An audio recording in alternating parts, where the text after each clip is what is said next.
शेख रशीद ने PTI supporter से vote मांग लिया। शेख साहब ने हल्ले और भी बहुत कुछ मांगना है।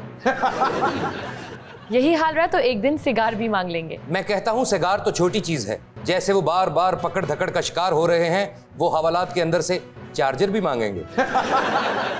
फिलहाल तो वो पनाह मांग रहे हैं। टैक्स चोरों के बिजली और गैस के कनेक्शन काटने का फैसला मुअख्खर कर दिया गया। अहम शख्सियात निकल आई होंगी।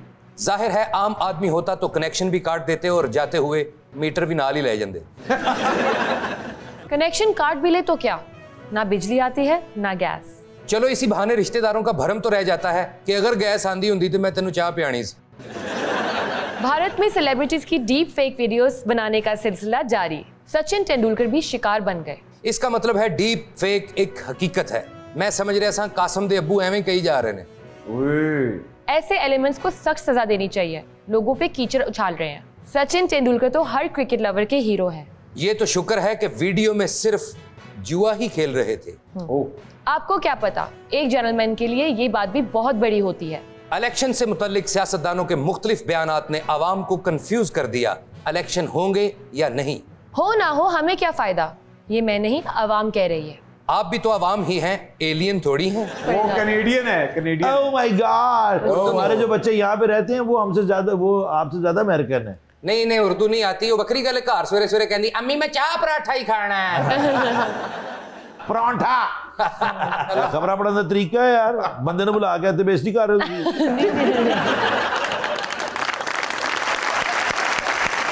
रॉकस्टार की लाइफ आपने तो गुजारी है, और रॉकस्टार की लाइफ आपने, मैं तो कहता हूँ कि बड़ी पीक पे गुजारी है। अब बैंड्स का दौर खत्म हो गया, बैंड्स आ ही नहीं रहे। आपको क्या लग रहा है कि बैंड्स की वापसी फिर से होगी या ये इलेक्ट्रॉनिक म्यूजिक का ही राज रहेगा? यार देखो, म्यूजिक तो एक एक्सप्रेशन है ना, और अब ये जो तीन साहब बैठे हुए हैं सामने, ये आपस में कहीं ना कहीं मिले होंगे, कोई आइडिया एक्सचेंज किया होगा, पसंद आया कि यार मैंने इसको आइडिया बताया, इसने आगे से उसका रिस्पॉन्स ये दिया। That will never and. Music is all about collaboration. Mostly जो ये वेस्टर्न गाने हैं, टेलर स्विफ्ट ये वो वगैरह, जो बिग एक्ट्स हैं, ये समझ लें कि क्लर्क बैठे हुए हैं, म्यूजिकल क्लर्क्स बैठे हुए हैं कि छोटे छोटे कीबोर्ड लेके कंप्यूटर सामने रखे हुए, वो ट्यून बनाते हैं, अपने उसके पास लेके जाते हैं सुपरवाइजर के पास, वो कहते हैं देखो जी, वो कहता है अच्छी ट्यून है, मैं फलाने प्रोड्यूसर को भेजांगा, और फलाना प्रोड्यूसर सुनता कहता है अच्छी ट्यून है, मैं ये 3 सिंगरों से गवाऊंगा, तो इन 3 सिंगरों में से रिकॉर्ड लेवल कहती है 2 के आवाज में रिलीज कर दो। तो वो एक मशीन है, ठीक है, that machine is always been there.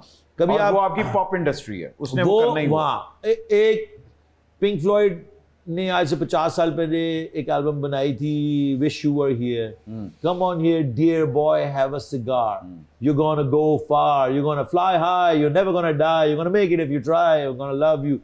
They were all about record labels. तो record label ने हमेशा आर्टिस्ट का इस्तेसाल किया। यहाँ पाकिस्तान में भी, हिंदुस्तान में भी, अमेरिका में तो वो खैर वो लेके ही वहां से आए। और ये कौन ऐसा आर्टिस्ट है दुनिया में जिसने record label के खिलाफ गाना ना लिखा हो? Queen, Death on Two Legs was the most famous song of Queen. उन्होंने वो लिखा ही record label के बारे में था कि वो You suck my blood like a leech, you pray to Lord and you preach, you take all my money and you want more. वो कहते हैं हम बजाई जा रहे हैं, कॉन्सर्ट करी जा रहे हो, कह रहे हो नहीं तुम्हारे तो अभी हमने एडवांस दिया था तुम्हारा। वो एडवांस का क्या हुआ था? वो एडवांस में तुमने एल्बम रिकॉर्ड की थी, 4 वीडियोस बनी थी, तुम्हारे तो अभी पैसे ही नहीं पूरे हुए, चलो बेटा जाओ फिर और शो बजाओ। तो it's a tough business to begin with. मतलब लाल बत्ती के पीछे लगा देते हैं आपको। जी, तो जिसको फेम चाहिए वो कुछ भी करने को तैयार है यार। इंडिया में जैसे एक आम कि गाना गाएं तो पैसे किस चीज़ के, पैसे मांग रहे हो हमसे, ये गाना फिल्म में आएगा तो हिट हो जाओगे। उन्होंने कहा हाँ बात तो ठीक है, अल्लाह करे अगर वो गाना हिट हो जाए तो वो आर्टिस्ट की चांदी है। इस तरह के बहुत सारे आर्टिस्ट हैं हमारे पाकिस्तान से भी, जो आर्टिस्ट है, राहत है, आतिफ है, जो कि यहाँ से गए उनके गाने हिट हुए, उनको शोज उस म्यूजिक की बेस पे शो मिल रहे थे। हमारा तो कभी कोई गाना खास इंडिया में गया ही नहीं, हमें तो अपनी फैन बेस यहाँ पे बिल्ड की। आपका गाना गरज बरस जब आया था आलिया भट्ट की फिल्म में, मतलब वो क्या बात है। और भी बहुत सारे गाने दिए जो चल ना सके।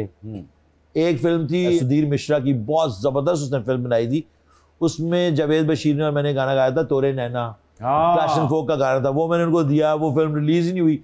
वो प्रोड्यूसर डायरेक्टर इतना बड़ा मेरा प्यारा दोस्त है, वो इतना तंग आ गया कंपनी से कि उसने इंटरनेट पे रिलीज कर दी फिल्म। उसने कहा ना करो रिलीज, कोई बात नहीं, तो कहने का मकसद है कि ये रिकॉर्ड लेबल्स और बहुत इस्तेमाल करते हैं, उनके लिए एक बिजनेस है। हाँ।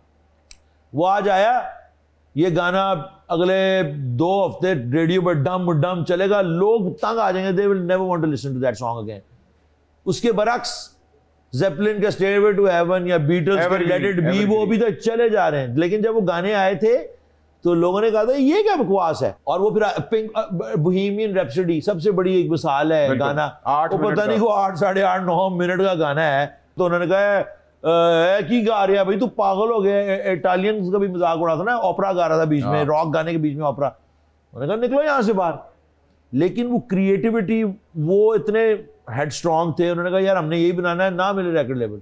क्या बात। और उन्होंने म्यूजिक बनाया और वो दुनिया का one of the greatest rock song माना जाता है। और नहीं सर, अगर आप ग्रेटेस्ट रॉक सॉन्ग्स की बात करें तो जुनून और अली अजमत ने वाकई पाकिस्तान के सबसे बड़े रॉक गाने बनाए। क्या बात।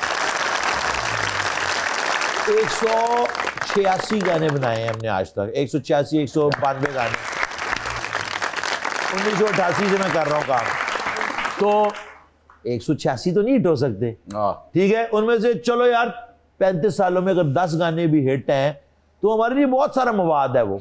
फिर वो ऐसे गाने भी हैं जो कि इंडिविजुअल्स को पसंद हैं, वो कह रहे नहीं है जब आपने ये गाना गाया ना तो मैं शादी हुई थी, मेरे से बड़ी औरतें वो कहती हैं मैं जब स्कूल में थी ना तो मैंने आपको वो वाला गाना सुना था तो मेरे हस्बैंड ने मुझे प्रपोज किया था। शुक्र है कभी तो किसी औरत ने ये नहीं किया वो आपके वो वाले गाने में से ना मेरे 4 बच्चे हो। जी जी पूरी गल नहीं दस दिया, लेकिन ऐसा ही होया होना है। तो बेसिकली मैं अभी कुछ 2019 में एक टूर पे गया जुनून के साथ, और बड़ा नॉन चलान था, क्या यार जुनून के साथ 26 साल से बजा रहे हैं पता नहीं क्या। मैं वहाँ गया, वहाँ पे लोग ना सर्टन गानों पे लिटरली रो रहे हैं। अरे। और रियल इमोशन था। अरे अरे अरे। तो मैंने कहा यार इनको क्या हो गया है, मैं तो बड़ा नॉन चलान चल रहा हूँ, कोई गल नहीं है ये वो। लेकिन देन आई सॉ कि दैट इमोशन इज रियल। और वो ये एनके इसलिए पहनता हूँ ना मैं, ताकि हमें उस फीलिंग में, उस इमोशन में बह जाना नहीं है, हमें उसको इमोशन को कंट्रोल करना है, उसको कंट्रोल्ड इमोशन देना है गाने के थ्रू, म्यूजिक के थ्रू। अगर मैं अवाम की तरह एक्साइटेड हो जाऊं तो शायद मेरा काम, मेरा सुर उलट जाए, मेरा गिटार आउट ऑफ ट्यून हो जाए। You get carried away. तो मैं बड़ा अपने आप को कंपोज रख के अपने नोट्स हिट करने की कोशिश कर रहा होता हूँ।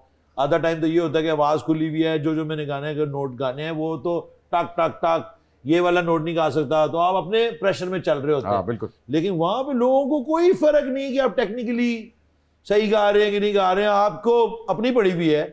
और अगर लोग रो रहे हैं, लोग उनको इमोशन से कनेक्ट कर रहे हैं। क्या बात। तो फिर मेरा भी रोना निकल गया। हाय हाय हाय हाय। सिंगिंग चीज ही ऐसी भट्ट साहब, एक जगह ते मैं गाना शुरू किया है। अच्छा। एक एक करके लोग जाना शुरू हो गए। मैं जो अखा खोलियां तो एक बंदा बैठा 2 घंटे बाद। अच्छा। मैं कहा तेनू मेरा गाना पसंद आया? कहना नहीं भाई जी बाहर निकलो मैं ताला लाना हाल नू।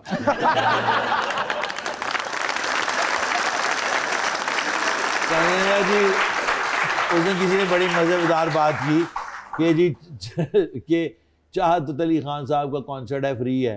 कहता अच्छा जी, हाँ कहता है पर बाहर निकलन दे 5000 रुपए ने।